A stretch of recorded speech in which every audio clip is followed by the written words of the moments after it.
Hello বন্ধুরা, গতকাল গিয়েছিলাম আমার এক দাদুর বাড়িতে। এটা হচ্ছে মাইরানি বাজার। তো দাদুর বাড়িতে ছিল বাৎসরিক উৎসব। দাদু মানে বাবা এবং মা, তারা যেখান থেকে নাম নিয়েছিলেন ওই দাদুর বাড়িতে।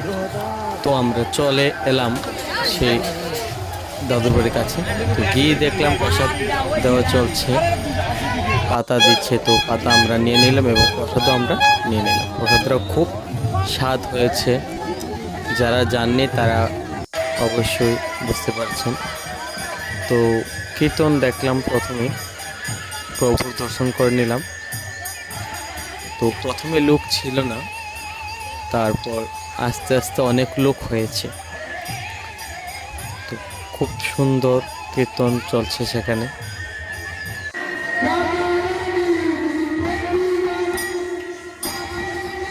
তো আমরা বেশিক্ষণ সেখানে ছিলাম না, আমরা বাড়ির উদ্দেশ্যে রওনা দিয়ে দিলাম। তো ভিডিওটা কেমন হয়েছে অবশ্যই কমেন্টে জানাবেন।